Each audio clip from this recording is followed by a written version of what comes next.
In 2013, a developer wrote the most interesting game design document I've ever read, one that looked at the state of the industry, the stakes of modern games, and attempted to fix a problem that pretty much every game has ever had.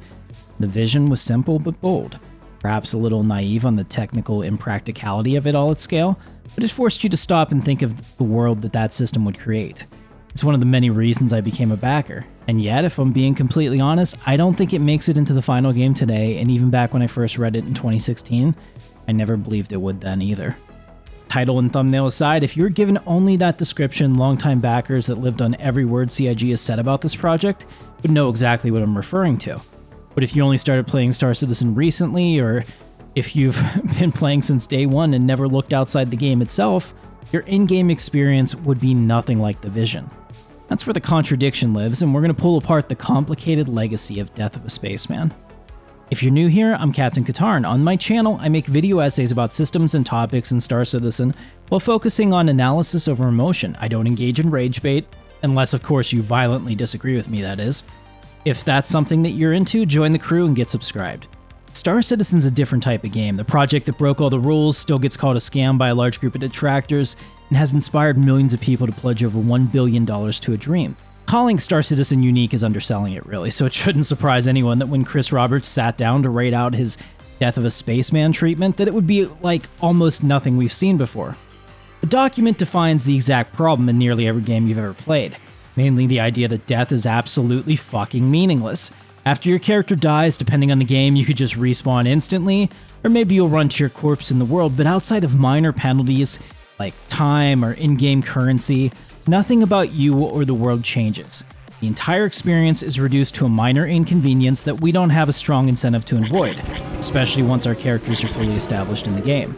This expectation of meaningless death creates immortal player gods, in his opinion, one that leave no legacy on the world they inhabit. He contrasts this in this document with the experience of playing Demon's Souls, and the immense satisfaction of clearing a level. It's the same type of one-shot death has consequences type of feeling that I believe made a game like PUBG and later Fortnite a global phenomenon. I bought into that completely. It's been my own experience in games. In games like Call of Duty, I could not care less about Team Deathmatch, as the combat experiences are pretty much disposable, but PUBG spoke to me for the opposite reason.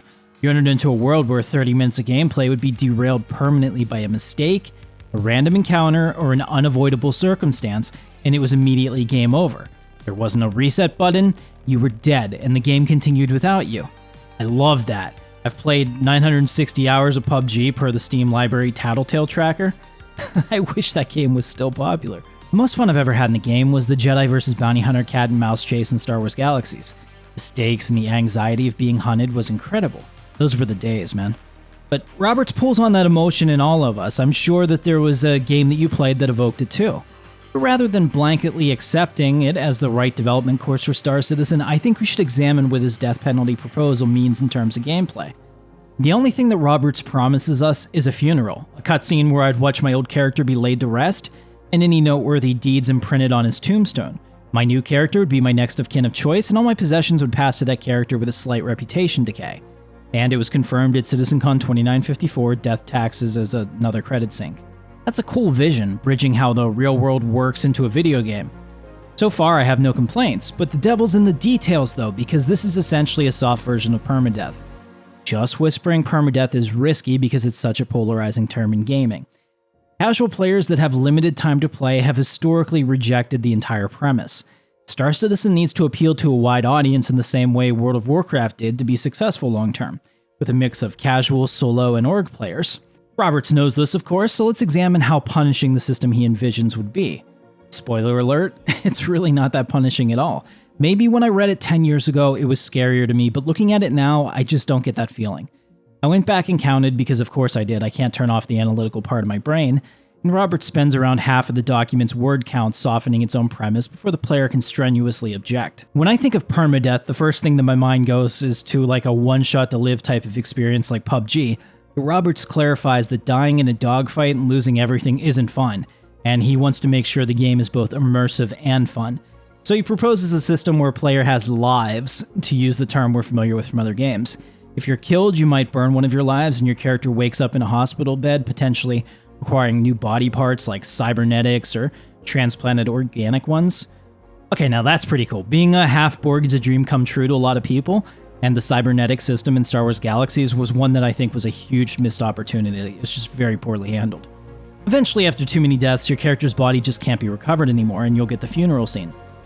But he also talks about ways to earn back your lives, through actions in the verse, maybe missions to complete, or maybe paying fees to research labs. But to me, the most interesting part of this concept is how you died plays a bigger role in how severe the consequences are. The document specifically calls out boarding actions, like trying to take something forcibly away from another player is the highest risk. Taking a headshot in the game is the worst thing that character can experience. You could immediately lose an eye or a jaw, or there's a small but ever-present chance you just die permanently. He claims that defenders would have better survival chances in the same scenario, envisioning that they would be recovered quicker and taken to medical facilities. I just did a video talking about the lack of consequences for PvP in this game, and I think this proposal could work, but only if the other players actually care too.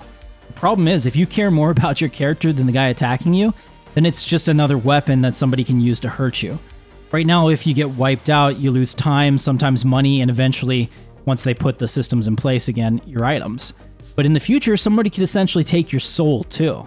The guy attacking you could be using a throwaway character he doesn't care about, while you're risking the one you spent years building your identity on.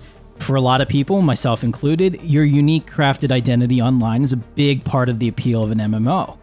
That's my biggest reservation with the system. I believe it assumes as the foundation for everything that all players will equally care about the stakes of their avatar and play their character like it's a digital real life. I mean, that's exactly how I intend to play.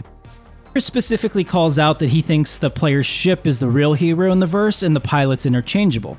That made sense in the original version of Star Citizen, and it's one of the points that I think don't make sense today.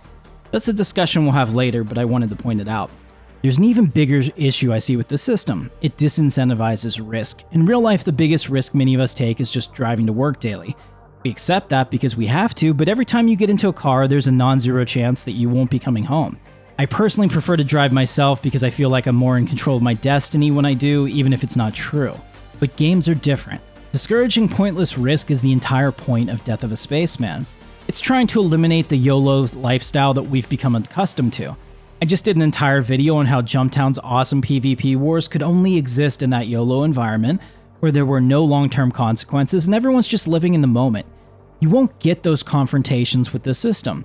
We want a system that discourages absolute stupidity, but still allows you to play the game.